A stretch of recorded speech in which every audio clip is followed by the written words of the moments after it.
Salut, j'espère que vous allez tous bien. Dans cette vidéo, je vais vous parler d'un personnage et j'espère que vous allez le découvrir avec moi. En fait, il s'agit du personnage du nom de Phobos. Alors, qui était Phobos? Phobos était un mécanicien très talentueux et peu connu. On est forcément avant l'épisode 1 sans autre précision et en plus, on ne sait pas vraiment où dans la galaxie. La seule chose que l'on sait, c'est qu'on est dans la bordure extérieure ou dans la bordure médiane.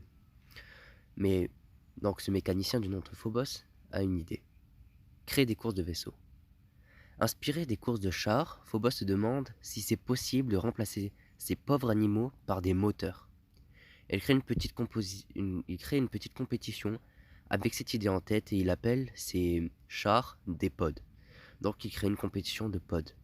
Et bingo, la course fait parler d'elle partout sur la planète, et même sur plein de planètes de la bordure extérieure et médiane.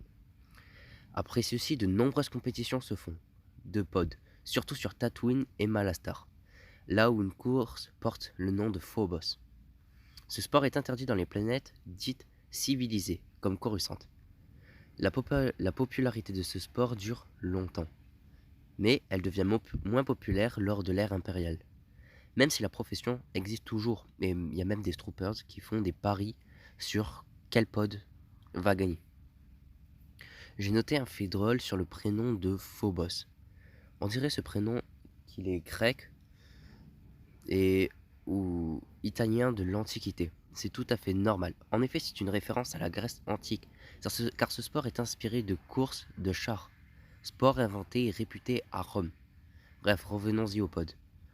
En sachant que c'est Phobos qui a inventé le style et la réglementation de ces pods, voici comment un pod doit-il être.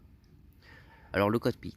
Il n'y a pas vraiment de règle pour le cockpit. Il peut être en arrière comme pour le vaisseau d'Anakin ou en avant comme pour le pod de Nevaki. Les moteurs. Ils sont minimum du nombre de 2, mais peuvent être d'un nombre supérieur, comme de 4 pour le pod de Ben Quadinaros. La taille et la forme est importante pour la vitesse ou la précision. Soit on décide d'avoir un pod plus gros et donc avoir une bonne vitesse mais moins de précision, ou soit un plus fin avec moins de vitesse mais plus de précision. Aussi, je tiens à dire que le sabotage ou les chocs entre pilotes sont interdits. N'avez-vous jamais remarqué qu'il n'y a aucun humain dans un pod excepté Anakin? Ce qui est normal car pour piloter ces pods, il faut de très bons réflexes. Or les humains ne sont pas la meilleure espèce avec de bons réflexes. Ces engins parcourent en moyenne 800 km/h, soit environ la vitesse d'un avion Airbus A320. Les businessmen ou les hommes d'argent sponsorisent certains pods. C'est important pour financer ces enjeux. Voilà, j'espère que vous avez appris avec moi le personnage de Phobos et qui vous a été intéressant. En tout cas, moi, c'est un personnage que je trouve très intéressant, dont on n'entend pas parler, mais c'est quand même le créateur de ces courses légendaires, les courses de pod. Si cette vidéo vous a plu, eh ben, j'en ai fait d'autres, et donc vous pourrez aller les voir en cliquant donc sur mon logo de chaîne qui se trouve juste en bas à droite.